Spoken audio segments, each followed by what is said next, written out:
Power है इसमें, इस हाईएस्ट पावर को हम कहते हैं डिग्री ऑफ द पॉलिनोमियल। ठीक है जी। अगली इंपॉर्टेंट बात यह है कि जो हाईएस्ट पावर का कोएफिशिएंट है यानी an, this can not be zero, और इसको कहते हैं लीडिंग कोएफिशिएंट। ठीक है जी, this is known as leading coefficient.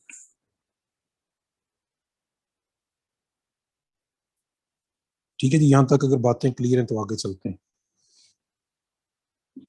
Highest power, highest power, पहला नहीं, हाईएस्ट पावर। हो सकता है वो हाईएस्ट पावर दरमियान में लिख दे, आप पहले को कह दें। ठीक है, बी केयरफुल। चले हम क्वेश्चन करते हैं, देखें। वो कहता है जी 4x² plus 7x plus 3 is a polynomial. ठीक है जी, कि ये एक पॉलिनोमियल है ऑफ डिग्री, क्या डिग्री है जी इसकी? 2 विद लीडिंग कोएफिशिएंट, और इसका लीडिंग कोएफिशिएंट क्या है जी? 4 है। ठीक है जी, इसकी डिग्री 2 है। हाँ जी, और इसका लीडिंग कोएफिशिएंट 4 है। हाईएस्ट पावर का जो कोएफिशिएंट है वो लीडिंग कोएफिशिएंट होता है। ठीक है जी, ये पॉइंट क्लियर है, तो आगे चलते हैं। देखिए जी 7x³ minus 2x² plus 14x power 5 plus 3x। अब बताएं जी, ये भी एक पॉलिनोमियल है, इसकी डिग्री क्या है? 5 लीडिंग कोएफिशिएंट 5 है। हाँ जी, इसका लीडिंग कोएफिशिएंट 14 है। ठीक है, इसलिए मैंने कहा है कि वो नहीं देखना जी कि पहला है, पहला तो हाईएस्ट पावर ही नहीं है। ठीक है, पावर कहीं भी आ सकती है, आपने हाईएस्ट पावर को देखना है। ठीक है जी, आगे चलें फिर। ये देखिए जी 3x³ minus 2x² plus 4/x plus 7। बताएंगे जी कि ये पॉलिनोमियल है कि नहीं है, पहली बात। Not a polynomial because power negative आ रही है। हाँ जी, बिल्कुल ठीक है जी, this is not a polynomial. ये पॉलिनोमियल है ही नहीं, क्योंकि ये जो टर्म है इसकी थर्ड टर्म, इसमें x की पावर नेगेटिव हो गई है। अगर x की पावर नेगेटिव हो जाए, फ्रैक्शन में आ जाए या उसके ऊपर रेडिकल वगैरह आ जाए, तो फिर ये पॉलिनोमियल ही नहीं रहेगा। ठीक है, अगर पॉलिनोमियल ही नहीं रहेगा तो बाकी जो जितनी भी बातें हैं वो ऑटोमेटिकली सारी की सारी फेल हो जाएंगी। ठीक है जी, आगे चलते हैं। हम गिनती, आप एक तो काउंटिंग सीखें, ठीक है जी, गिनती सीखें साथ साथ, और दूसरा साथ साथ जो है एडिशन, मल्टीप्लिकेशन, डिवीजन, इसके प्रिंसिपल भी सीखें। यहाँ पे एक चीज मैं आपसे डिस्कस करने जा रहा हूँ, मैं आपको वैसे समझाता हूँ लेकिन वो हम सर यूज करेंगे जी। सर पावर फ्रैक्शन में भी नहीं होनी चाहिए? मैंने कहा सिर्फ पॉजिटिव इंटीजर होनी चाहिए बस। सॉरी सर, रियल नंबर नहीं, इंटीजर्स। हाँ, पावर अगर फ्रैक्शन में आ जाए, नेगेटिव आ जाए, या फिर रेडिकल साइन आ जाए कहीं पर, तो फिर वो पॉलिनोमियल नहीं होगा। ठीक है जी। अच्छा जी, देखिए हमारे पास एक प्रोसेस है कि अगर हम 7 को 3 पे डिवाइड करें तो कैसे करते हैं। ठीक है जी, हम इसकी डिवीजन 3 2s are 6, और हम कहते हैं जी ये बाकी बच गया 1। अब यहाँ जो इंपॉर्टेंट चीज है वो ये है कि जिस नंबर को हमने डिवाइड किया है, this number is known as dividend. ठीक है, इसको डिविडेंड कहते हैं। जिस नंबर से डिवाइड करते हैं, this is known as divisor. जो ये आंसर आता है, बेसिकली ये आंसर नहीं होता, this is known as quotient. ठीक है, जिसको क्वोशंट कहते हैं। और जो हमारे पास बाकी बच जाता है, इसको मैथ की जुबान में क्या कहते हैं जी? रिमाइंडर। ठीक है जी। अब इनके दरमियान एक बड़ा इंपॉर्टेंट और इंटरेस्टिंग रिलेशन है। वो रिलेशन आपने याद रखना है जी कि डिविडेंड जो होता है, this is equal to divisor multiplied by quotient plus remainder. ठीक है जी, यहां देखें, डिवाइजर 3 है, क्वोशंट 2 है, रिमाइंडर 1 है। इसको सॉल्व करें तो ये इक्वल टू डिविडेंड आएगा। अब इसमें टोटल 4 क्वांटिटीज हैं, 4 वैल्यूज हैं। ठीक है, अगर इन 4 में से कोई एक मिस कर दी जाए तो आप ये फार्मूला, ये मेथड, ये टेक्निक यूज करके उस 4th क्वांटिटी जो है उसकी वैल्यू को एवेल्युएट कर सकते हैं, फाइंड आउट कर सकते हैं, ठीक है, या आंसर में से ढूंढ सकते हैं। ठीक है जी, आगे चलते हैं जी। अगला हमारा की पॉइंट है जी, what is the remainder theorem, और हम इसको कैसे यूटिलाइज कर सकते हैं। ठीक है जी, रिमाइंडर थ्योरम क्या होता है? रिमाइंडर थ्योरम यह है कि अगर हम एक पॉलिनोमियल को एक लीनियर पॉलिनोमियल x माइनस ए से डिवाइड करें और आपसे ये कहा जाए कि इसका रिमाइंडर कंप्यूट करें, तो आपको ये लॉन्ग डिवीजन करने की जरूरत नहीं है। सिंपली डिवाइजर में से x की वैल्यू लेके पॉलिनोमियल में पुट कर दें तो वो इसका रिमाइंडर आ जाएगा। ठीक है जी, एक क्वेश्चन कर लेते हैं। क्वेश्चन ये है, वो कहता है जी कि अगर आप x cube plus 4x² minus 2x+5 को डिवाइड कर दें x माइनस 1 से, तो बताइए रिमाइंडर क्या होगा। तो वेरी सिंपल, यहाँ पे आप x की वैल्यू ले लें, यानी इसको एज्यूम करें कि ये 0 है तो x 1 आ जाएगा। इस x की वैल्यू इस डिविडेंड में पुट कर दें तो ये आ जाएगा 1 प्लस 4 माइनस 2+5। क्या बन जाएगी जी ये वैल्यू? -2 8। 8 sorry 8 sir। तो दिस इज रिमाइंडर, यही रिमाइंडर है। ठीक है जी, तो रिमाइंडर थ्योरम का ये यूज है कि आप इसको इस तरह से यूटिलाइज कर सकते हैं रिमाइंडर फाइंड करने के लिए। ठीक होगी जी बात, यहां तक क्लियर है? तो आगे चलते हैं। अच्छा जी, रिमाइंडर फाइंड करने के बाद, हाँ जी, दूसरा हमारे पास जो थ्योरम है वो है फैक्टर थ्योरम। ठीक है जी, फैक्टर थ्योरम या इसको रूट थ्योरम भी कहते हैं। ठीक है जी, फैक्टर थ्योरम, या पेन को पता नहीं क्या हुआ जी, काम नहीं कर रहा जरा। फैक्टर थ्योरम और रूट थ्योरम। फैक्टर थ्योरम ये है जी कि अगर हम एक पॉलिनोमियल है हमारे पास px, इसको डिवाइड करें एक और अदर पॉलिनोमियल x माइनस ए से, तो देन वो कहता है कि जो x माइनस ए है इज अ फैक्टर ऑफ, ये फैक्टर होगा इस पॉलिनोमियल px का if and only if p of a जो है ये आपके पास 0 आ जाए। ठीक है जी, p ऑफ a 0 आने का मतलब क्या है? क्या मतलब, what is p of a? अभी हमने पढ़ा कि रिमाइंडर p ऑफ 0 a आएगा। रिमाइंडर होता है। हाँ जी बिल्कुल, that is remainder is 0। Remainder अगर आपके पास 0 आ जाए तो हम कहेंगे कि ये जो डिवाइजर है वो इसका फैक्टर बन गया है। ठीक है जी, इज इट क्लियर? यहाँ तक अगर पॉइंट क्लियर है तो आगे चलते हैं। Yes sir. ठीक है जी, अब देखिए, अब दूसरी बात यह है कि अगर दिस इंप्लाइज, अगर x माइनस ए जो है वो इसका फैक्टर है, तो हम कहते हैं कि a is a root of p x. कि ये जो a है, जो हमने x की वैल्यू निकाल रखी है बेसिकली, वो इस पॉलिनोमियल पी एक्स का क्या होगा? रूट होगा। ठीक है जी, क्लियर है ये पॉइंट भी? अब इसके कुछ क्वेश्चन कर लेते हैं जी कि जो फैक्टर है या रूट है इसका क्वेश्चन जो है वो आपसे किस तरह से पूछा जा सकता है। ठीक है जी, क्वेश्चन ये है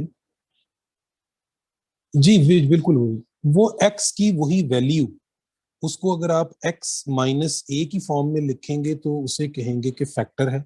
लेकिन उसी वैल्यू को अगर आप लिख लें, क्या कहते हैं, ए कह दें, यानी x की सिर्फ वैल्यू ले लें, ठीक है, तो उसको हम x माइनस ए ना कहें, तो फिर उसको हम कहेंगे कि वो उसका रूट है। ठीक है जी, अब देखिए इसका क्वेश्चन कैसे आ सकता है। इसका क्वेश्चन है जी कि फॉर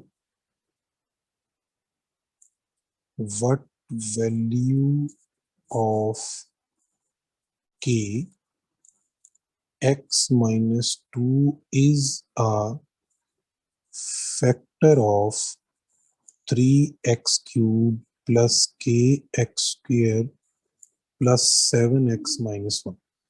ठीक है, तो अब चूंकि कह दिया उसने कि x माइनस 2 जो है वो उसका फैक्टर है, इसका मतलब ये है कि रिमाइंडर 0 होगा। अब हम रिमाइंडर फाइंड कर लेते हैं। रिमाइंडर कैसे फाइंड करेंगे, यहाँ से x की वैल्यू ले लेते हैं, वो 2 आ जाएगी। इस पॉलिनोमियल में हम पुट कर देते हैं, तो क्या बनेगा जी, 3 into 2 cube which is 8 plus k into 2 square which is 4 plus 7 into 2 minus 1, और इसको इक्वल पुट कर देंगे किसके, 0 के। इसे अब आप सॉल्व कर लें तो जो भी k की वैल्यू आएगी वो जो रिक्वायर्ड वैल्यू है वो उसने पूछी हुई है। ठीक है, यूजुअली वो ये क्वेश्चन ये भी यूं भी दे देता है कि चेक करें इनमें से कौन सा नंबर जो है वो इस इक्वेशन का रूट है या फैक्टर है। तो अगर वो रूट हो या फैक्टर हो तो x की वो वैल्यू जब आप उस पॉलिनोमियल में पुट करेंगे तो राइट हैंड साइड और लेफ्ट हैंड साइड जो है वो उसकी इक्वल आ जाती है, अगर वो इक्वेशन की फॉर्म में लिखा हुआ हो। ठीक है, और अगर वो पॉलिनोमियल की फॉर्म में लिखा है तो आपके पास जो आंसर है वो क्या आ जाएगा, वो 0 आ जाता है। ठीक है जी। अच्छा जी, अगला जो की पॉइंट है इससे रिलेटेड वो जरा डिस्कस करते हैं, बड़ा इंपॉर्टेंट की पॉइंट है। की पॉइंट ये है कि जी वो आपसे क्वेश्चन पूछ लेता है कि फाइंड क्वेश्चन व्हेन, कोई भी हमारे पास यहाँ पे लेट्स से हम एक ले लेते हैं क्वेश्चन, ठीक है, चलेंगे when x power 4 minus 13x square plus 36 is divided by let's say x minus 2। नहीं हुआ अभी तक हम उसी टाइम पे होगा। क्या कह रहे हैं, एनवीटी क्लास एक्सेप्ट कर ली। ये माइक कौन है?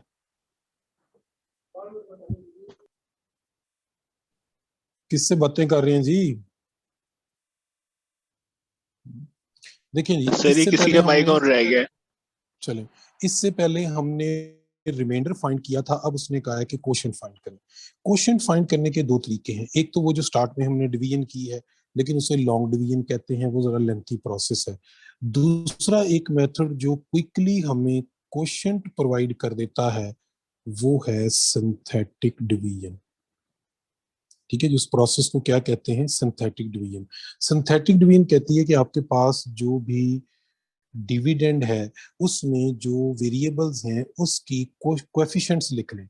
जैसे x पावर 4 का कोएफिशिएंट है 1, और अगर इसके बाद अगली कोई पावर मिसिंग है तो उसकी जगह 0 लिख लें। अगली पावर है -13, फिर अगली पावर मिसिंग है 0 लिखें, आगे 36 है तो ये आपने लिख लेना है। यानी जो मिसिंग पावर है उसको स्किप नहीं करना, उसकी जगह आपने 0 लिख लेना है। और जो डिवाइजर है वहां से आपने x की वैल्यू लेके ये यहाँ पे लेफ्ट मोस्ट कॉर्नर में लिख लेनी है। ठीक है जी। अब क्या करना है कि ये जो फर्स्ट नंबर है इसको एज इट इज यहाँ पे आपने कॉपी करना है। इन दोनों नंबर्स को मल्टीप्लाई करके जो आंसर आए वो नेक्स्ट नंबर के नीचे लिखना है। अब अगले जो दो नंबर है इनको ऐड करना है, फिर इन दोनों नंबर को मल्टीप्लाई करना है, नेक्स्ट के नीचे लिखेंगे, ये बन जाएगा -9। फिर इनको मल्टीप्लाई करें यानी 2 को -9 से तो ये -18 आ गया। इनको फिर आपने ऐड किया, फिर 2 को -18 से मल्टीप्लाई किया और लास्ट नंबर के नीचे लिख दें, इनको फिर ऐड करें तो ये सिंथेटिक डिवीजन कंप्लीट हो गई हमारे पास। ठीक है जी। जब सिंथेटिक डिवीजन कंप्लीट हो जाए तो अब आप यहां से जो चीजें डिड्यूस कर सकते हैं वो कौन कौन सी हैं। ये जो लास्ट नंबर यहाँ पे बचेगा, इस लास्ट नंबर को हम कहते हैं कि ये रिमाइंडर है, sorry not real number, this is just remainder. ठीक है जी, दिस इज जस्ट रिमाइंडर। तो ये आपके पास रिमाइंडर आ गया, यानी यहाँ आपके पास जो रिमाइंडर है वो 0 आ गया। अगर रिमाइंडर 0 हो तो अभी हमने बात की कि x-2 जो है वो इसका डिवाइजर होगा, 2 जो है वो इसका फैक्टर होगा यानी रूट होगा। लेकिन हमें इन सब से कोई लेना देना नहीं है, हमें तो यहाँ पे जो फाइंड करना है वो है क्वोशंट। ठीक है जी, हमने यहाँ पे क्वोशंट फाइंड करना था। अब क्वोशंट फाइंड करने का तरीका ये है कि इस आखिरी नंबर को छोड़ के ये थर्ड लाइन के जितने भी नंबर हैं इनको इसी तरतीब से लिख लें, 1 2 -9 -18। ठीक है जी। और आखिरी नंबर के साथ आपने x की पावर 0 लिखनी है, फर्स्ट के साथ, इससे पिछले के साथ x की पावर 1, उससे पीछे x की पावर 2, उससे पीछे x की पावर 3, यानी रिवर्स गियर लगाएं इस डायरेक्शन में और एक एक पावर x की इंक्रीज करते जाएं। इनके दरमियान जो साइन है वो एज इट इज रहने दें। जैसे यहाँ पे साइन कोई नहीं है तो हम लिखेंगे पॉजिटिव आ गया यहाँ पे। तो ये जो भी पॉलिनोमियल बनेगा ये कोशेंट होगा। इसे क्या कहते हैं कि ये कोशेंट होगा इसका। ठीक है, तो ये कोशेंट फाइंड करने का डायरेक्ट मेथड है, इसको हम सिंथेटिक डिवीजन कहते हैं। ठीक है जी, अगली बात सुन लीजिए। एक चीज और बड़ी इंपॉर्टेंट है कि वो आपसे कहे कि डिप्रेस्ड इक्वेशन लिखें, कि what is the depressed equation for this question. Depressed equation का पहला प्रिंसिपल ये है कि रिमाइंडर मस्ट बी जीरो। अगर रिमाइंडर जीरो ना हो तो कोई डिप्रेस्ड इक्वेशन नहीं होती। ये पॉइंट क्लियर है जी, कि डिप्रेस्ड इक्वेशन सिर्फ तब बनेगी जब रिमाइंडर जीरो हो। जैसा कि इस केस में रिमाइंडर जीरो है तो हम डिप्रेस्ड इक्वेशन लिख सकते हैं। अगर रिमाइंडर जीरो ना हो तो फिर हम इसको डिप्रेस्ड इक्वेशन को नहीं लिख सकते। ये बात क्लियर है, तो आगे चलते हैं। Yes sir. ठीक है, ठीक है जी। अब डिप्रेस्ड इक्वेशन लिखनी कैसे है? ये जो आपने कोशेंट फाइंड किया हुआ है ये है एक्स क्यूब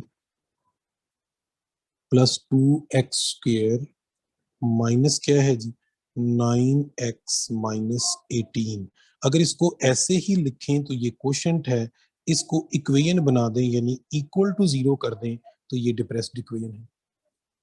ठीक है, लेकिन याद रहे मैं बार बार बता रहा हूं, डिप्रेस्ड इक्वेशन ये तब बनेगी अगर क्या हो जी, रिमाइंडर जीरो हो। अगर रिमाइंडर जीरो नहीं है, ठीक है जी, हाँ, अगर रिमाइंडर जीरो नहीं है तो फिर ये जस्ट क्या है जी, कोशेंट है। आप इसे डिप्रेस्ड इक्वेशन नहीं बना सकते। सर ये डिफरेंस इक्वेशन बन गई है? जी बन गई ये डिप्रेस्ड इक्वेशन। तो सही तो वही इक्वेशन है ना जो यहाँ से मिली है। कहाँ से मिली? सही जब ये आपने फाइंड आउट किया। मुझे नहीं समझ आई बेटा, आप क्या कहना चाह रहे हैं? जरा सही तरह से पूछें, आप कहना क्या चाह रहे रोजा लग रहा हैं? सर मैं ठीक कह है रहा हूँ सर जो हमने इक्वेशन निकाली है सिंथेटिक डिवीजन से तो सर वही लिख देनी ना अगर जी जी वही। उसका ये रिमाइंडर अगर जीरो। अगर सही सही आप इसको इक्वल टू जीरो नहीं लिखेंगे तो ये कोशेंट होगा। यानी देखें ना, मैंने कोशेंट में okay equal to sir. Zero नहीं लिखा, और अगर यहाँ इक्वल टू जीरो कर दें तो ये इक्वेशन बन जाएगी। अभी तो ये इक्वेशन है ही नहीं ना। अगर आपने इसको इक्वल टू समथिंग नहीं लिखा तो this is not equation, this is just expression. इसे हम इक्वेशन तो यस नहीं सर। कह सकते। ठीक है, ये जस्ट ये क्या है, ये एक्सप्रेशन है। ठीक है, ठीक है जी। आई होप सो कि यहाँ तक पॉइंट आपको क्लियर हो गए, तो आगे चलते हैं। ठीक है, अब हम बात करेंगे जी क्वाड्रेटिक इक्वेशन की, कि क्वाड्रेटिक इक्वेशन क्या होती है। ठीक है जी, क्वाड्रेटिक इक्वेशन से आप सब लोग फेमिलियर हैं and I am not going to ask you to solve a quadratic equation. हम इसके टेक्निकल एस्पेक्ट्स को डिस्कस करेंगे जी। क्वाड्रेटिक इक्वेशन होती है जी x square plus b x plus c is equal to zero. ठीक है जी, अब जरा इसके टेक्निकल एस्पेक्ट्स देखते जाएं। इस इक्वेशन की डिग्री कितनी है? 2। सर ठीक है डिग्री जी, 2 है। हाँ जी। किसी इक्वेशन की जितनी डिग्री होती है उसके उतने ही रूट होते हैं। 2 रूट्स, या रूट के लिए एक और वर्ड यूज किया जाता है, जीरो भी कहा जाता है इसको। ठीक है जी, 2 रूट्स होंगे या 2 जीरोस होंगे। ठीक है जी, एक तो ये टेक्निकल सी चीजें हैं जो आपको बताता जा रहा हूँ कि डिग्री इसकी ये है, 2 इसके रूट हैं। अब रूट जो हैं इसकी nature, this is very important. वो आपसे पूछ सकता है कि रूट्स की नेचर क्या है, लेकिन रूट्स की नेचर के बारे में हम बाद में बात करते हैं। यहाँ एक और इम्पॉर्टेंट चीज है, वो आपसे पूछे कि ये जो क्वाड्रेटिक है इक्वेशन, इसका जो ग्राफ है, यानी अगर इसको प्लॉट किया जाए तो क्या बनता है, तो आप याद रखें इसका ग्राफ Parabola. हमेशा पैराबोला बनता है। ठीक है जी, पैराबोला बनता है। ठीक है जी, अब हम आते हैं इसके सबसे पहले इसके रूट्स की नेचर। ठीक है जी, कि what is the nature of roots. Nature of roots का मतलब होता है कि रूट्स की टाइप क्या है। ठीक है, रूट्स किस नेचर यानी किस टाइप के रूट्स हैं। तो फर्स्ट केस ये है कि आप जब इसको क्वाड्रेटिक फार्मूला से सॉल्व करते हैं तो वहां पे हम एक वैल्यू कंप्यूट करते हैं, वो है बी स्क्वायर माइनस 4ac। इस वैल्यू को कहते हैं डिस्क्रिमिनेंट, इन शॉर्ट हम इसको लिखते हैं डिस्क। ठीक है जी। तो फर्स्ट केस ये है कि अगर डिस्क्रिमिनेंट यानी b square minus 4ac greater than 0 हो तो इसके जो रूट्स होते हैं they are real and unequal. ठीक है जी। अनइक्वल का मतलब होता है डिफरेंट, वो उसके लिए डिफरेंट का वर्ड भी यूज करता है कि दो रूट आएंगे और दोनों रियल होंगे और अनइक्वल होंगे यानी एक दूसरे से डिफरेंट होंगे। अब मैं साथ साथ इसके ग्राफ को भी डिस्कस करता जाऊंगा। अगर डिस्क्रिमिनेंट ग्रेटर देन 0 आ जाए तो पैराबोला का जो ग्राफ है वो किस तरह का बनेगा। अच्छा, ग्राफ से पहले यहाँ पे मुझे आपको एक बात बतानी चाहिए थी कि ये जो ग्राफ है ये सिर्फ दो तरह की शेप्स को कंटेन कर सकता है, या ये ओपन अप होगा या ये ग्राफ ओपन डाउन होगा। पैराबोला की कोई इनकी बात कर रहा हूं। आपको कैसे पता चलेगा? आपको पता चलेगा ये एक्स स्क्वायर के कोएफिशिएंट से। अगर ये कोएफिशिएंट ग्रेटर देन 0 है तो ओपन अप होगा, अगर ये लेस देन 0 है तो ये ओपन डाउन होगा। ठीक है जी। अब आते हैं अगले की पॉइंट की तरफ। अगर आपने किसी भी क्वाड्रेटिक इक्वेशन का डिस्क्रिमिनेंट फाइंड किया और वो ग्रेटर देन 0 आ गया, ठीक है जी, तो उसके रूट्स होंगे रियल एंड अनइक्वल या डिफरेंट। तो उस केस में उसका ग्राफ चाहे ओपन अप बने या ओपन डाउन बने, ये एक्स एक्सिस को दो डिफरेंट पॉइंट्स पे क्रॉस करेगा।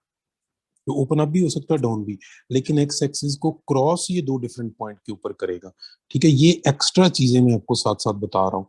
यानी अगर इस तरह की शेप है ग्राफ की आपके सामने बनी हुई है तो आप समझ जाएं कि इसका जो डिस्क्रिमिनेंट है बी स्क्वायर माइनस 4ac वो greater than 0। Is it clear जी? आगे चलते हैं। सेकंड केस, अगर आपके पास डिस्क्रिमिनेंट यानी b square minus 4ac equal to 0 आ जाए तो हम कहते हैं कि इसके Real and जो distinct. रूट्स हैं they are real and equal. ठीक है जी, इक्वल रूट्स हैं। कुछ ऑथर इसके लिए एक वर्ड यूज करते हैं कि repeated roots, real and repeated. ठीक है जी। रिपीटेड का मतलब भी यही होता है कि एक ही रूट जो है वो दो दफा आ गया। कुछ ऑथर कहते हैं जी हम इक्वल रूट नहीं कह सकते क्योंकि रूट हमेशा दो होते हैं। ठीक है, तो वो कहते हैं कि जी नहीं, फिर इसके लिए इक्वल का वर्ड यूज ना करें, आप कहें कि ये रिपीटेड रूट्स हैं। अगर रूट रिपीटेड हो तो पैराबोला का शेप यानी इसकी ग्राफ इस तरह का बनेगा कि ये एक्स एक्सिस को क्रॉस नहीं करेगा बल्कि इसको टच करते हुए गुजर जाएगा, लाइक दिस। ठीक है, यानी अगर इस किस्म की शेप आ जाए तो आप कहेंगे कि इसका जो डिस्क्रिमिनेंट है वो इक्वल टू 0 है। ग्राफ के पॉइंट ऑफ व्यू से बात कर रहा हूँ। इतना पोर्शन आपकी बुक में है, ये आपको एक्स्ट्रा नॉलेज जो है साथ साथ मैं आपसे डिस्कस कर रहा हूँ। अब ग्राफ जब एक्स एक्सिस को टच कर रहा हो तो कुछ ऑथर इसके लिए एक वर्ड यूज करते हैं कि ये ग्राफ जो है ये एक्स एक्सिस पे टेंजेंट है। वो आपको पता है कि जब कोई लाइन किसी ग्राफ को टच करती है तो हम कहते हैं कि ये इस ग्राफ पे टेंजेंट है। ठीक है जी, आई होप सो कि यहां तक बातें आपको समझ आ रही होंगी। थर्ड केस, अगर हम डिस्क्रिमिनेंट फाइंड करते हैं बी स्क्वायर माइनस 4ac और आंसर लेस देन 0 आता है, उस केस में जो रिजल्ट है वो ये है कि जी रूट्स होंगे कॉम्प्लेक्स या इसके रूट्स होंगे इमेजिनरी। ठीक है, इमेजिनरी रूट्स के बारे में याद रखें कि ये हमेशा डिफरेंट होते हैं, ये कभी इक्वल नहीं हो सकते। दूसरी बात याद रखें कि ये हमेशा दोनों रूट एक दूसरे के कॉन्जुगेट होते हैं, यानी अकेला कॉम्प्लेक्स रूट किसी भी इक्वेशन का रूट नहीं हो सकता। अगर a प्लस आयोटा b किसी इक्वेशन का रूट है, मैं वहां पे वर्ड यूज कर रहा हूं इक्वेशन, मैंने क्वाड्रेटिक इक्वेशन नहीं कहा। ठीक है जी, तो इक्वेशन का मतलब क्या है? इक्वेशन मींस कि चाहे वो क्वाड्रेटिक हो, चाहे क्यूबिक हो, चाहे कोई भी इक्वेशन हो। ठीक है, तो अगर a प्लस आयोटा b उसका रूट है तो इट इज कंफर्म्ड कि उसका जो कॉन्जुगेट है वो भी उसका रूट होगा। क्यों जी, बात समझ आई है मेरी कि नहीं? यानी अकेला कॉम्प्लेक्स रूट किसी भी इक्वेशन का रूट नहीं हो सकता। अब आते हैं जी इसकी ग्राफ की तरफ कि अगर रूट कॉम्प्लेक्स हो तो ग्राफ किस तरह का बनेगा। इसका ग्राफ ऐसा होगा कि या तो ये कंप्लीटली अबव एक्स एक्सिस होगा, ठीक है जी, या फिर ये जो ग्राफ है ये कंप्लीटली एक्स एक्सिस से नीचे होगा, ठीक है, यानी ना वो एक्स एक्सिस को क्रॉस करेगा और ना ही वो एक्स एक्सिस को टच करेगा। अगर ये बात क्लियर है तो आगे चलते हैं। सर एक बार बता दें, ये जो आपने जी जी सेकंड बनाया है, जो सेकंड आपने जी बनाया है रूट्स का ग्राफ, तो ये जो हाँ जी, आपने सिर्फ एक्स एक्सिस के साथ टच नहीं चाहिए, तो ये आपने जो बनाया है ये उसमें से नहीं गुजर रहा, वाई एक्सिस में से नहीं गुजर रहा, ओरिजिन जो है जहाँ से कौन टच कर रहा है दूसरे बेटा, ग्राफ में। और ओरिजिन से ठीक है, गुजरना जरूरी नहीं है। मैंने ये हरगिज नहीं कहा कि ओरिजिन पे टच करे, वो कहीं भी टच कर सकता तो ओरिजिन पे भी कर सकता है। है, बिल्कुल कर सकता है, ओरिजिन पे और भी सर कहीं ये भी वाला कर ग्राफ, सकते हैं। ये वाला ठीक ग्राफ नीचे भी हो सकता है, ये वाला भी नीचे हो सकता है, ये देखें ना, ये ऐसे भी हो सकता है, ठीक है जी, ये ग्राफ हो सकता है कि ऐसे हो, ओरिजिन पे टच कर रहा हो, ठीक है, और ये भी हो सकता है कि ये ग्राफ जो है वो नीचे की तरफ ओपन हो रहा हो, ठीक है, लेकिन है। करेगा ठीक है एक्स सर, एक्सिस को टच। अगर डिस्क्रिमिनेंट 0 आता है तो बात है कि सिर्फ उसको टच करेगा। हाँ, कहाँ पे टच करेगा, उसके लिए आपको उस इक्वेशन को सॉल्व करना पड़ेगा। एक्स की जो भी वैल्यू आएगी ये उस पॉइंट पे टच करेगा, ठीक एक्स है सर, एक्सिस। ठीक है, आपके पास एक क्वाड्रेटिक इक्वेशन है जिसके रूट इक्वल आते हैं, ठीक है, तो एक्स की जो भी वैल्यू आएगी, आपने क्वाड्रेटिक फार्मूला लगाया, एक्स की वैल्यू 5 आ गई, इसका मतलब है वो ग्राफ एक्स एक्सिस को 5 पे टच करेगा। ठीक है सर, ठीक है, थैंक यू सर। ठीक है, चलिए। तो आई होप सो कि ये बेसिक सी चीजें आपको क्लियर हो गई हैं। एक इंपॉर्टेंट नोट यहाँ पे देख लें, नोट ये है जी कि if b square minus 4ac is a perfect square, कि अगर वो एक परफेक्ट स्क्वेयर है, ठीक है जी, परफेक्ट स्क्वेयर कौन कौन से होते हैं, 0, 1, 4, 9, 16, 20 नहीं आएगा, 16 के बाद क्या आएगा जी, 25, यस, 36 एंड सो ऑन, यानी इनमें से कोई नंबर आ जाए तो हम कहेंगे रूट्स आर रैशनल, के रूट्स जो हैं वो रैशनल होंगे, अदरवाइज इरेशनल। अदरवाइज रूट्स क्या होंगे जी, इरेशनल रूट्स होंगे। इज इट क्लियर जी? अब कुछ क्वेश्चन कर लेते हैं जी यहाँ पे। अगर यहाँ तक आपको क्लियर है तो मुझे बताइए जी, कोई पॉइंट इसमें से डिस्कस तो नहीं जी करना, मैं इनको सर। रिमूव कर रहा हूँ। ये कल यस से सर। कोई अपडेट की है जूम वालों ने, और वो मेरे बोर्ड को जो है वो बार बार डिस्टरबेंस क्रिएट करता है, बोर्ड जो है वो प्रॉपर वर्क नहीं कर रहा, तो मैं दूसरे व्हाइट बोर्ड पे जाना चाह रहा हूँ, ठीक है, मुझे लिखने में यहाँ खासी प्रॉब्लम हो रही है। आप इसका जल्दी से नोट कर लें स्क्रीन अगर आपने को देखनी है, क्योंकि जब मैंने इसको वेनिश किया तो ये डिलीट हो जाती है सारी स्क्रीन, ठीक है जी। सर पीछे पेज कर दें ताकि सारे जी कौन सा पेज, ये वाला?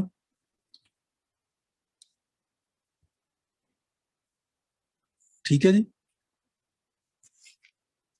चलें मैं आपसे स्क्रीन शेयर करके जी उसके थ्रू डिस्कस करूंगा। ये मेरे लिए प्रॉब्लम क्रिएट कर रहा है, बोर्ड जो है उस पर जरा मुझे लिखने में दिक्कत हो रही थी, तो वो लिखता हूँ मैं इसको। सर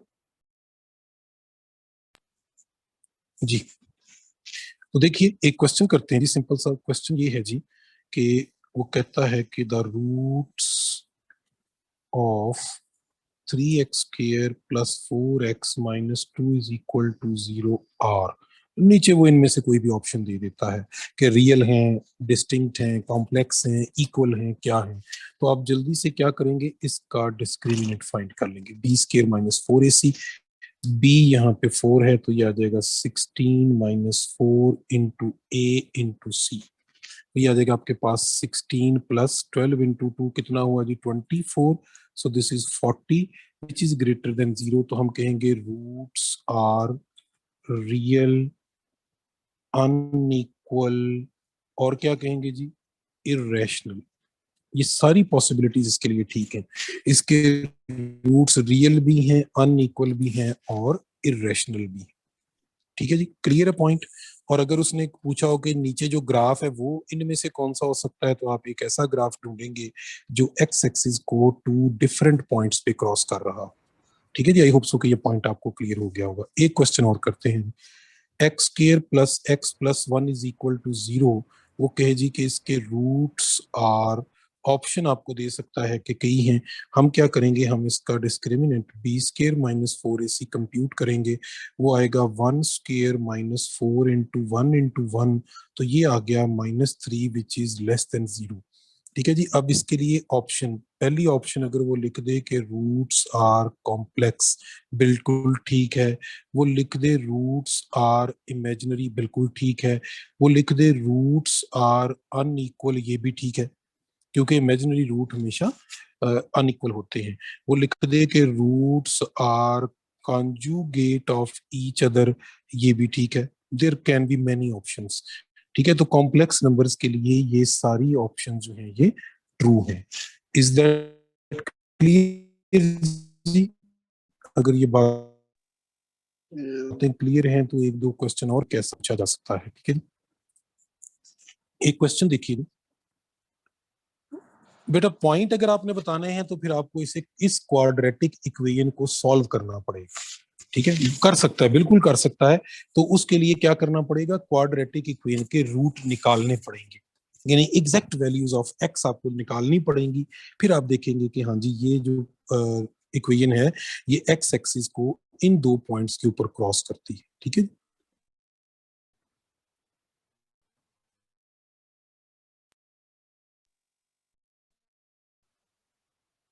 हाँ से सॉल्व हो जाती है, इसको बैक सॉल्व करने की जरूरत नहीं है, जल्दी से वैसे सॉल्व हो जाती है।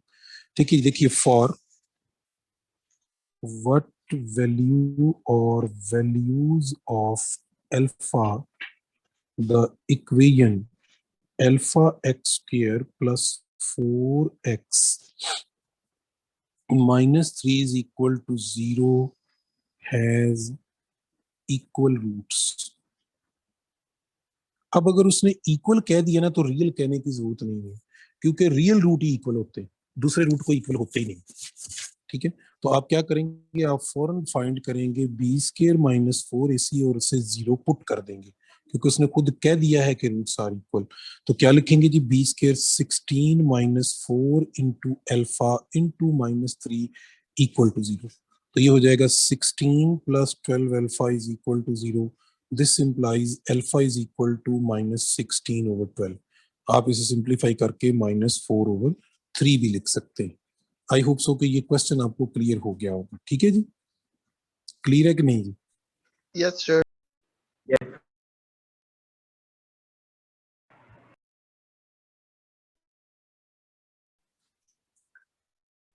अब देखिए यही क्वेश्चन फास्ट के पेपर में कई दफा क्वेश्चन आया हुआ है। For what value of alpha, ठीक है जी, द ग्राफ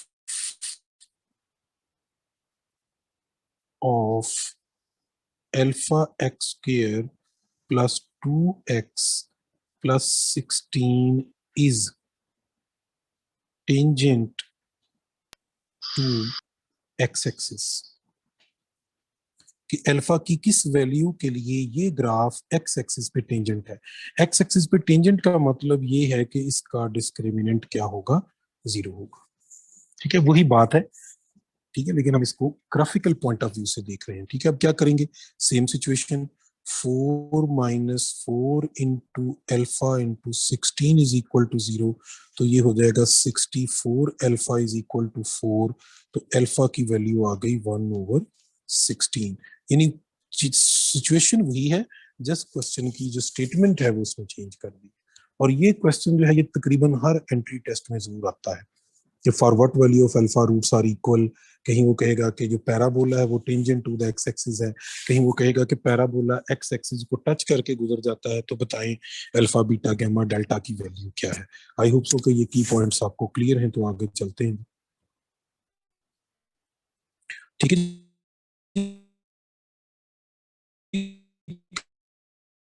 क्लियर है ये सारी चीजें, रूट्स नेचर किस तरह होती है और कैसे कैसे इसके क्वेश्चन आ सकते हैं। ठीक है जी, आगे चलें। आवाज आ रही है मेरी? जी सर आ रही है। अब चलें जी, क्वाड्रेटिक इक्वेशन को फिर डिस्कस करते हैं।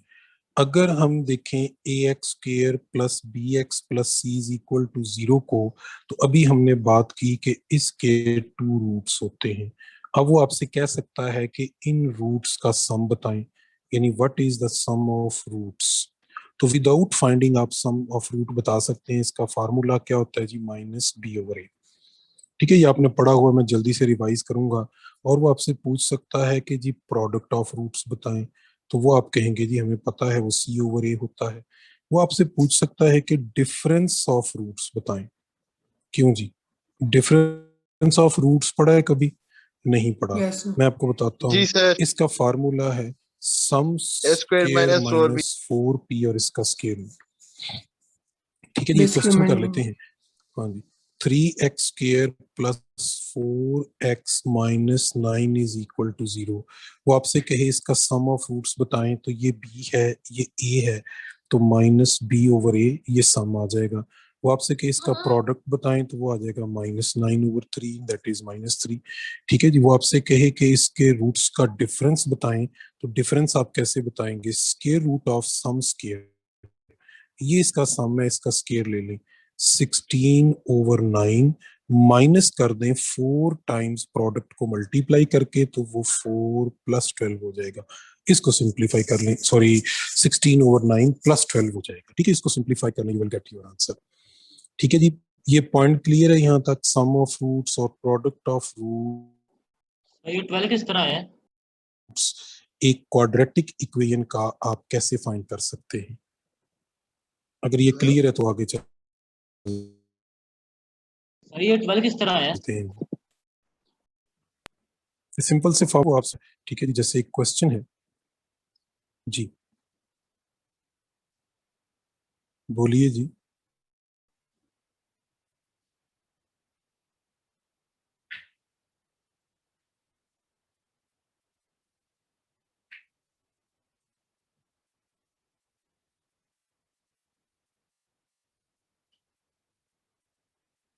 ये क्वेश्चन देखिए जी, मैं लिख रहा हूं, sum of roots of 3x² + ax + 0 + 7 is equal to 0 are twice the product of roots. ठीक है जी, क्वेश्चन ये है कि a की किस वैल्यू के लिए इस इक्वेशन के रूट्स का सम जो है वो प्रोडक्ट ऑफ रूट्स का ट्वाइस हो जाए। ठीक है, तो पहले आप लिखेंगे सम और इक्वल होना चाहिए 2 टाइम्स प्रोडक्ट ऑफ रूट्स। तो सम ऑफ रूट्स क्या होगा जी, -a/3, इक्वल क्या है twice, into product of roots क्या है 7/3। ये कैंसिल हो जाएगा, तो ये a की वैल्यू आपके पास -14 आ गई। ठीक है, इस तरह की वो कई कंडीशन इम्पोज कर सकता है कि एक रूट दूसरे का इन्वर्स हो जाए, उसका रेसिप्रोकल हो जाए, इस तरह की कई बातें वो आपसे कर सकता है। ठीक है जी, क्यों जी, ये पॉइंट्स किस तरह से वो कैलकुलेट करने को क्वेश्चन है। इसमें Yes, मेन sir. टारगेट हमारा यही होगा कि आपने सम ऑफ रूट और प्रोडक्ट ऑफ रूट्स जो है वही कंप्यूट करना होता है। ठीक है जी, एक क्वेश्चन और करते हैं। क्वेश्चन ये है जी, 4x⁵, 5 नहीं रखते जी, कोई और पावर लेते हैं, 4x⁵, 7x5, 16x³ -2x + 11 = 0। आपने बताना है जी कि इस इक्वेशन के सम ऑफ रूट्स क्या होगा और प्रोडक्ट ऑफ रूट्स क्या होगा।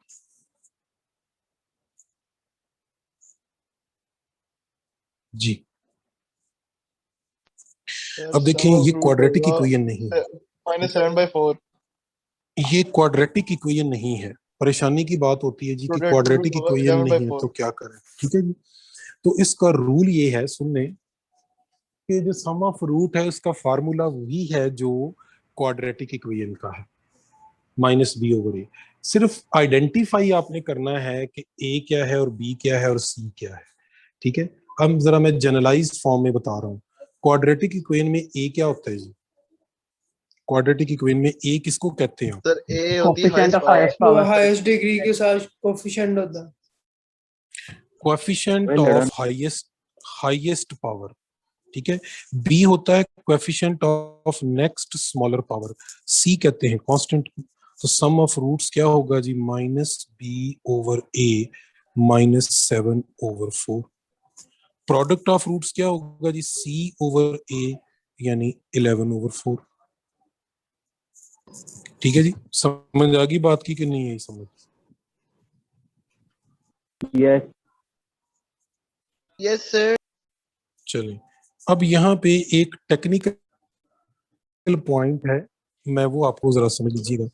अगर ये कोई इस तरह की होती, let's say 4x power 5 plus 3x cube minus 2x square plus 7x plus 11 equal to 4। पहला टेक्निकल पॉइंट कि अगर हाईएस्ट पावर ऑड हो तो प्रोडक्ट ऑफ रूट्स जो होते हैं वो माइनस सी ओवर ए हो जाते हैं, इवन हो तो पॉजिटिव ही रखेंगे। ये एक टेक्निकल पॉइंट है, इसको याद रखिएगा। यानी हमेशा सी ओवर ए नहीं होता, ये पावर पे डिपेंड करता है। क्वाड्रेटिक इक्वेशन में सी ओवर ए इसलिए है कि वो उसकी हाईएस्ट पावर 2 है, इसलिए हम डायरेक्ट सी ओवर ए कर देते हैं। अगर आपको जो गिवन इक्वेशन है जिसका लेट्स से वो आपसे रूट पूछता है और उसकी हाईएस्ट डिग्री ऑड है, ठीक है, फिर आपने प्रोडक्ट का साइन भी चेंज कर देना, तो ये बनेगा -11/4। सम का नहीं करना सर। हाँ, सम वही रहेगा। सम क्या आएगा जी बताएं? सर सम आएगा 1/4। नहीं जी, जरा गौर करें, Zero सम आएगा, जीरो zero आएगा। आएगा। Yes, ठीक yes, है जी, समझ आ गई है जी बात की? yes, sir. ठीक है जी, चलो सर ये बताइए चलो, बस इसका स्क्रीनशॉट ले लें और बैठ के सोचें कि जीरो क्यों आया। ठीक है, हाँ जी, तो सर हाँ जी, बाकी बातें फिर इस पे कर। ठीक है जी, अल्लाह अल्लाह हाफिज। हाफिज। जी जी, बस बाकी कल करेंगे जी। Yes, अब अपने क्वेश्चन नोट कर लें, बाकी बातें कल करेंगे। अल्लाह हाफिज।